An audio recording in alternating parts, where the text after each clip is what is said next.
Sir, ഇത്തവണത്തെ intermediate പരീക്ഷയിൽ ഏതൊക്കെ അക്കൗണ്ടിംഗ് സ്റ്റാൻഡേർഡ് ചോദിക്കാനാണ് സാധ്യത? ഓക്കെ, മിക്കവാറും എക്സാം അടുപ്പിച്ച് എനിക്ക് സ്ഥിരമായി കിട്ടുന്ന ഒരു ക്വസ്റ്റ്യൻ ആണ്. അപ്പോൾ അതിലൊരു ചെറിയൊരു അപ്ഡേറ്റിന് വേണ്ടിയാണ് ഞാൻ ഈ പറയുന്ന വീഡിയോ ചെയ്യുന്നത്.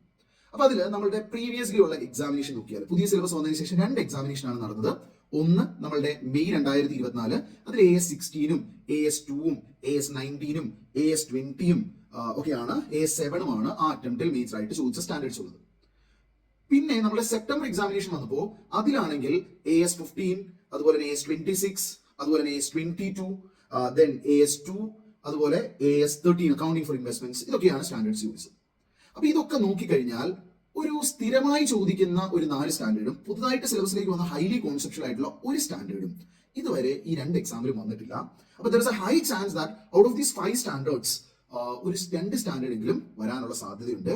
ഏതൊക്കെയാണെന്ന് ചോദിച്ചാൽ AS9 റവന്യൂ റെക്കഗ്നിഷൻ, അതുപോലെ AS10 property plant and equipment, AS12 accounting for government grant, അതുപോലെ AS17 segment reporting, and lastly AS28 impairment of asset. അപ്പൊ ഇത്രയും സ്റ്റാൻഡേർഡ്സ് എന്തായാലും ചോദിക്കാൻ സാധ്യതയുള്ള, ഇതിനകത്ത് അറ്റ്ലീസ്റ്റ് 2 ഈ അറ്റംപ്റ്റിൽ ചോദിക്കാൻ സാധ്യതയുണ്ട്. അപ്പൊ ആ ഒരു ഇമ്പോർട്ടൻസോട് കൂടി തന്നെ പഠിക്കുക. Okay, all the very best. Thank you.